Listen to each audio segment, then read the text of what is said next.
नमस्कार प्यारे साथियों, आपका स्वागत है हमारे चैनल एग्ज़ाम स्टडी पर। और आज हम लोग बात करने वाले हैं पॉलिटी का एक महत्वपूर्ण चैप्टर जिसमें अक्सर लोगों को चीज़ें याद नहीं रहती हैं। सुप्रीम कोर्ट से रिलेटेड आर्टिकल अक्सर बच्चे याद करते हैं और फिर भूल जाते हैं। तो उसको याद करने की ट्रिक हम लोग आज इस वीडियो में डिस्कस करने वाले हैं। और उस ट्रिक से आपको हमेशा सुप्रीम कोर्ट से रिलेटेड जितने भी आर्टिकल्स हैं वो याद रहेंगे।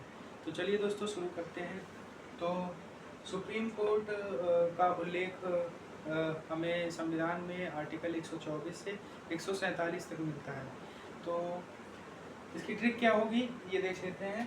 तो देख सकते हैं ट्रिक है स्वागत, शंका, दो दामन, सारा का फिर पसीना निकलेगा। ये आपकी ट्रिक है। एक दो बार आप रिवाइज करेंगे तो आपको आसानी से ये ट्रिक याद हो पाएगी। तो सबसे पहले देखते हैं। स्वा से आपका हो जाएगा, सा से हो जाएगा स्थापना। 124 आर्टिकल में दिया हुआ है सुप्रीम कोर्ट की स्थापना के बारे में। फिर उसके बाद बात करते हैं वा से वेतन। वेतन के बारे में आर्टिकल 125 में दिया गया है। सुप्रीम कोर्ट के जितने कर्मचारी हैं, जितने न्यायाधीश हैं, उनके वेतन के बारे में 125 आर्टिकल में बताया गया है। फिर उसके बाद है 126 आर्टिकल। इसमें कार्यवाहक न्यायाधीशों के बारे में बात की गई है। और 127 में तदर्थ न्यायाधीशों की नियुक्ति की गई है। तो देख सकते हैं यहाँ पर का से हो जाएगा आपका कार्यवाहक न्यायाधीश और ता से हो जाएगा तदर्थ न्यायाधीशों की नियुक्ति। तदर्थ न्यायाधीश आपको बता दूं कि जो उच्च न्यायालय होते हैं, राज्य स्तर के जो न्यायालय हैं, उनमें जो जजेस होते हैं उनको हम बोलते हैं तदर्थ न्यायाधीश। फिर आर्टिकल 128 में सेवानिवृत्त जजों की उपस्थिति। सुप्रीम कोर्ट में सेवानिवृत्त जजों की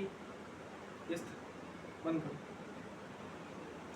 129 आर्टिकल में देखते हैं, बात करते हैं क्या लिखा हुआ है। तो सेवानिवृत्त यहाँ से आप समझ सकते हैं सा से, और ए से आपका हो जाएगा अभिलेख न्यायालय। तो अभिलेख न्यायालयों की बात आर्टिकल 129 में की गई है। अभिलेख न्यायालय आपको याद रखना है क्योंकि ये अक्सर एग्जाम में पूछ लिया जाता है कि किस आर्टिकल में अभिलेख न्यायालय के बारे में उल्लेख किया गया है। फिर उसके बाद आर्टिकल 130। आर्टिकल 130 में न्यायालय का स्थान घोषित। न्यायालय सुप्रीम कोर्ट कहाँ होगा इसके विषय में आर्टिकल 130 में बताया गया है। यहाँ से आप देख सकते हैं एन से न्यायालय। फिर उसके बाद है ए से आपको याद रखना है आरंभिक अधिकारिता। आरंभिक अधिकारिता के बारे में 131 आर्टिकल में दिया गया है।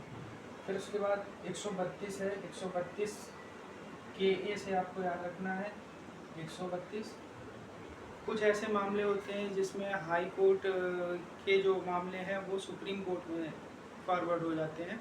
तो उस तरह की शक्ति का जो प्रावधान है वो आपका 132 आर्टिकल में किया गया है। फिर उसके बाद है 133 दीवानी मामलों के संबंध में। ये भी आपका मोस्ट इम्पॉर्टेंट है, अक्सर एग्जाम में पूछ लिया जाता है। और अपनी ट्रिक में हम लोग चलते हैं। यहाँ पर देखिए 2 से आपका हो जाएगा दीवानी, ठीक। फिर उसके बाद आर्टिकल 134 है। आर्टिकल 134 यहाँ देख सकते हैं दा से आपका हो जाएगा दांडिक मामलों के संबंध में। तो दांडिक मामलों के संबंध में किस आर्टिकल में उल्लेख है तो आपको याद रखना है 134, ठीक है। नेक्स्ट बात करते हैं माँ से आपका हो जाएगा मौजूदा कानून के तहत सुप्रीम कोर्ट का क्या क्षेत्राधिकार है। तो ये किस आर्टिकल में है 135 आर्टिकल में इस बारे में उल्लेख है। फिर उसके बाद ना से आपका हो जाएगा न्यायालय द्वारा अपील के लिए विशेष अनुमति। तो ये आपका आर्टिकल नंबर 136 में है। इसमें से जो जो इम्पोर्टेंट आर्टिकल होंगे उनके बारे में मैं आपको बताता रहूँगा जो एग्ज़ाम में आपके आ सकते हैं। और कुछ इसमें रिलेवेंट भी हैं, अभी तक एग्ज़ाम में नहीं आए हैं, लेकिन इस ट्रिक से आपको सारे याद रहेंगे। अगला है 137 आर्टिकल। 137 आर्टिकल में सुप्रीम कोर्ट का निर्णयों और आदेशों का पुनर्वलोकन। ये भी आपका मोस्ट इम्पॉर्टेंट है। ये कई बार पूछा जा चुका है। प्रीवियस ईयर आप क्वेश्चन देखेंगे उसमें आपको ये मिलेगा कि किस आर्टिकल में सुप्रीम कोर्ट के का निर्देशों और आदेशों का पुनर्विलोकन करने की शक्ति है सुप्रीम कोर्ट के पास। तो इस बारे में उल्लेख 137 आर्टिकल में है। अगला है आपका 138 आर्टिकल। 138 आर्टिकल में अधिकार क्षेत्र का विस्तार। तो सुप्रीम कोर्ट का जो अधिकार क्षेत्र है उसका विस्तार कहाँ तक होगा, कितना होगा, इस बारे में उल्लेख है। फिर 139 आर्टिकल, ये भी मोस्ट इम्पॉर्टेंट आर्टिकल है। इस आर्टिकल में उल्लेख है कि सुप्रीम कोर्ट रिट जारी कर सकता है। तो रिट जारी करने का जो उसके पास शक्ति है उसके बारे में उल्लेख 139 आर्टिकल में है, ये आपको याद रखना है। नेक्स्ट है 140। 140 भी आपका इम्पोर्टेंट है, आनुषांगिक शक्तियाँ। ठीक, तो आनुषांगिक शक्तियाँ किस में है, आपका 140 आर्टिकल में है।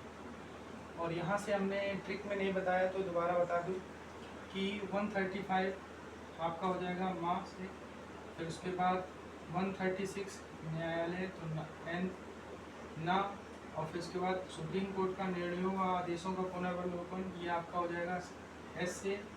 फिर 138 का हो जाएगा अधिकार रिट जारी करने का, तो आर से आपका रिट हो जाएगा। फिर उसके बाद ए से आपका आनुषांगिक हो जाएगा। ठीक है। फिर 141 का है कानून सभी अदालतों में बाध्यकारी। जो भी सुप्रीम कोर्ट कानून बनाएगा वो सभी अदालतों में बाध्य माना जाएगा। जो भी आदेश देगा वो कानून से संबंधित वो सभी अदालतों में माना जाएगा भारत की। तो इसका उल्लेख है आपका 141 में, ये भी इम्पोर्टेंट है। फिर है फैसलों को लागू करने का अधिकार 141। जो सुप्रीम कोर्ट कई चीज़ों के जो फैसले होते हैं उनको लागू कराने का भी जो अधिकार है वो सुप्रीम कोर्ट के पास है। इसके बारे में उल्लेख 142 में है, ये भी इम्पोर्टेंट है। 143 आर्टिकल, ये आप इसको मोस्ट इम्पॉर्टेंट की कैटेगरी में रख सकते हैं क्योंकि ये अक्सर पूछा जाता है, बहुत ही फेमस क्वेश्चन भी है कि सुप्रीम कोर्ट के जो जजेस होते हैं वो राष्ट्रपति को सलाह दे सकते हैं जब अगर राष्ट्रपति चाहे। ठीक है। 144, ये भी इम्पोर्टेंट है। 144 आर्टिकल में सिविल और न्यायिक अधिकारों के बारे में भी बात की गई है। 145 में सुप्रीम कोर्ट से जुड़े हुए नियमों के बारे में उल्लेख किया गया है। फिर उसके बाद है 146, इसमें सुप्रीम कोर्ट से जुड़े हुए कर्मचारी और सुप्रीम कोर्ट की प्रोसीडिंग में जो खर्चा आता है उस सब के बारे में दिया गया है 146 में। 147 है, 147 में निर्वाचन के बारे में दिया गया है। इसमें से कुछ ही आर्टिकल इम्पोर्टेंट हैं जिनके बारे में मैं आपको फिर से रिवाइज कर देता हूँ। पहला आपका इम्पोर्टेंट है अभिलेख न्यायालय। अभिलेख न्यायालय का उल्लेख सुप्रीम कोर्ट से जुड़े हुए किस आर्टिकल में है, तो याद रखना है 129। दूसरा आपका है दीवानी मामलों के संबंध में किस आर्टिकल में बताया गया है, तो इसमें आपको याद रखना है 133 आर्टिकल। और तीसरा इम्पोर्टेंट है 137, सुप्रीम कोर्ट के निर्णय और आदेशों का पुनर्विलोकन किस में संबंधित है, किस आर्टिकल से संबंधित है, तो याद रखना 137। अगला है रिट जारी करने की शक्ति, किस आर्टिकल में इसका उल्लेख है, तो ये हो जाएगा 139। उसके बाद है सबसे इम्पोर्टेंट 143 है, जिसमें बताया गया है कि राष्ट्रपति को सलाह दे सकते हैं सुप्रीम कोर्ट के जज। फिर 144 भी इम्पोर्टेंट है, जिसमें सिविल और न्यायिक अधिकारों के बारे में सुप्रीम कोर्ट के सिविल और न्यायिक अधिकार क्या हैं उसके बारे में बताया गया है। ये इस वीडियो में इतना ही। अगले वीडियो को देखने के लिए हमारे चैनल को सब्सक्राइब करना ना भूलें। धन्यवाद।